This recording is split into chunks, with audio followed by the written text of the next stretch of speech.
नमस्कार, मैं हूं अखिलेश पांडे और आप देख रहे हैं सी न्यूज़ भारत।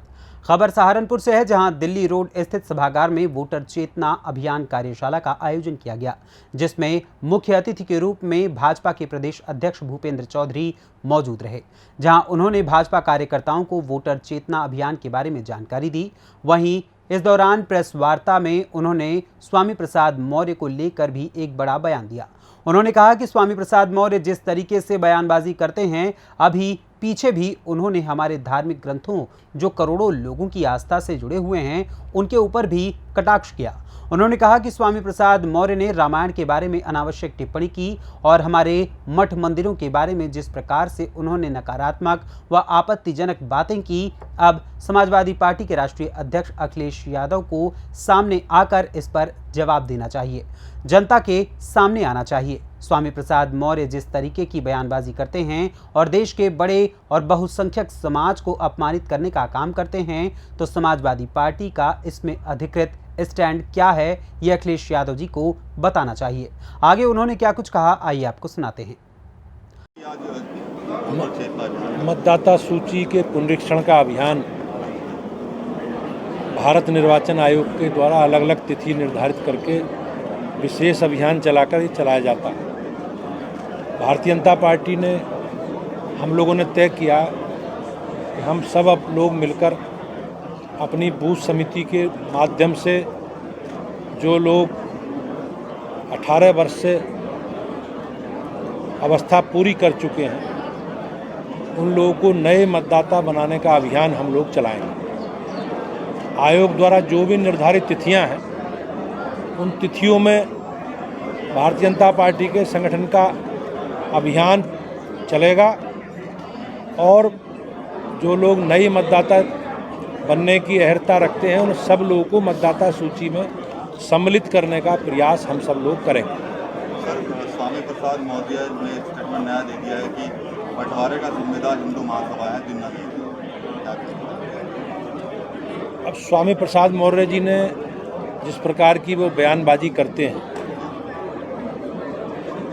उन्होंने अभी पीछे हमारे धार्मिक ग्रंथ, करोड़ों लोगों की आस्था से जुड़े विषय रामायण के बारे में उन्होंने अनावश्यक टिप्पणी की। हमारे मठ मंदिरों के प्रति उन्होंने किस प्रकार से नकारात्मक बातें कही हैं, आपत्तिजनक बातें कही। अब समाजवादी पार्टी के राष्ट्रीय नेता अखिलेश यादव जी को इस पर जवाब देना चाहिए, जनता के सामने आना चाहिए कि ये स्वामी प्रसाद मौर्य जिस प्रकार की बयानबाजी करते हैं और देश के एक बड़े बहुसंख्यक समाज को अपमानित करने का काम करते हैं, तो समाजवादी पार्टी की इसमें अधिकृत स्टैंड क्या है, ये अखिलेश यादव जी को बताना चाहिए।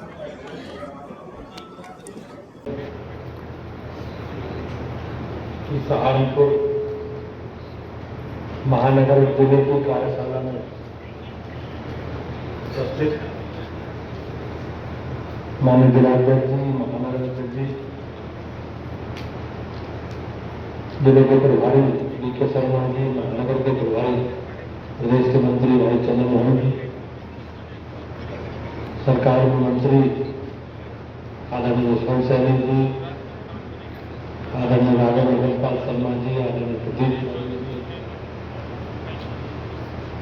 माननीय विधायक कीरत सिंह जी, देवेंद्र जी और सभागार में उपस्थित सभी भारतीय जनता पार्टी के वरिष्ठ कार्यकर्ता भाई बने। हम एक लोकतांत्रिक व्यवस्था का हिस्सा है और हमारे यहाँ एक लोकतांत्रिक प्रक्रिया को हमने अपनाया है, संसदीय लोकतंत्र। आज भारतीय जनता पार्टी एक राजनीतिक दल के नाते देश में और अधिकांश राज्यों में हमारी सरकार है। इस प्रदेश की महान जनता ने भी पिछले 4 चुनावों में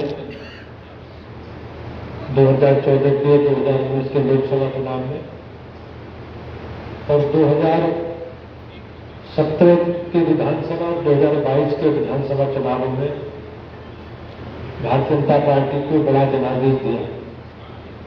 और पिछले लगभग 6.5 वर्षों से माननीय योगी जी के और 9.5 वर्षों से माननीय मोदी जी के नेतृत्व में राज्य और केंद्र की सरकारें काम कर रही हैं। भाइयों बहनों, मतदाता सूची हमारी इस प्रक्रिया का एक बहुत महत्वपूर्ण पार्ट है, क्योंकि मतदाता सूची में जो वोटर अंकित है वही उसे ही मतदान करने का अधिकार है। सामान्यतः हम लोग जिस प्रकार के कार्यकर्ता के रूप में काम करते हैं उसमें मतदाता सूची का काम बहुत महत्वपूर्ण है। तो निश्चित रूप से हम सब लोगों को जानकारी है कि जो वोट मतदाता सूची में होता है वही पड़ता है, फर्स्ट होता है वही गिना जाता है, तो गणना का भाग वही बनता है।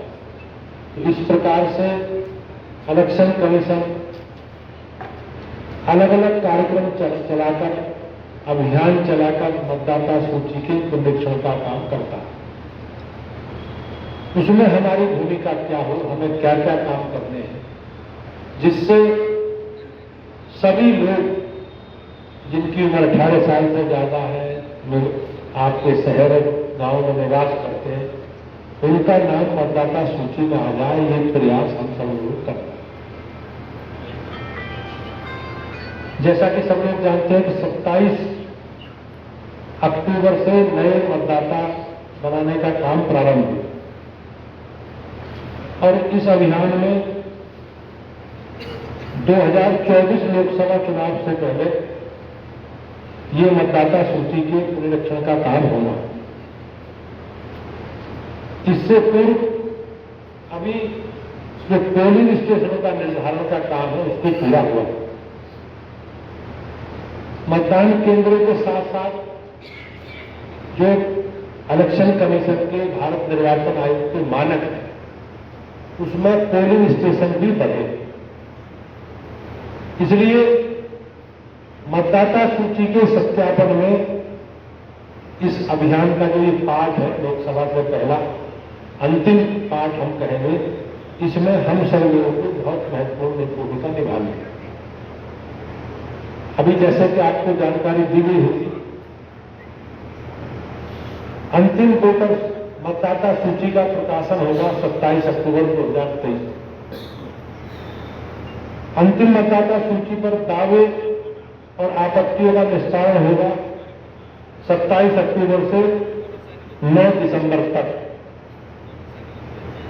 और इसके अलावा विशेष मतदाता अभियान की जो तिथि है, डेट, तो सब लोग जानते हैं कि कमीशन अलग अलग सत्रों में विशेष अभियान भी चलाता है। तो उसमें अपने पोलिंग स्टेशनों पर बैठना, वहां मतदाता बनवाने के जो अपने बूथ लेवल अधिकारी हैं, बीएलओ हम उन्हें कहेंगे, बैठकर मतदाता सूची के संशोधन का और परिवर्तन के जो फॉर्म आते हैं उसे स्वीकार करते हैं। तो ये काम होना है। जो अभियान चलेंगे 4 नवंबर, 5 नवंबर, 25 नवंबर, 26 नवंबर, 2 दिसंबर और 3 दिसंबर, ये विशेष अभियान है इन तिथियों में। और दावे और आपत्तियों का निस्तारण होगा 26 दिसंबर 23 दिन मंगलवार, और मतदाता सूची का अंतिम प्रकाशन होगा 5 जनवरी 2024। तो ये मोटा मोटा इलेक्शन कमीशन ने हम लोगों को काम दिया। जैसा मैंने पहले बताया कि मतदाता सूची के पुनरीक्षण के अभियान के समय इलेक्शन कमीशन ने मतदाता सूची में कितने वोट अंकित होंगे इसकी भी गाइडलाइन जारी की है। तो अधिकतम 1500 तय की गई, इनमें से कुछ नए बूथ भी बनेंगे, तो जिसके कारण मतदाता सूची के क्रमांक और वोटर के भाग संख्या भी बदल सकती है। तो 27 27 अक्टूबर को जिस मतदाता सूची का अंतिम प्रकाशन किया जाएगा उसमें 1,61,205 बूथ, पोलिंग बूथ और बूथों की मतदाता सूची के 2 सेट सभी सम्मानित जिलाध्यक्षों को दिए जाएंगे। तो सभी सम्मानित सब दलों के जिलाध्यक्षों को दिए जाएंगे, हमारे जिलाध्यक्षों को भी दिए जाएंगे।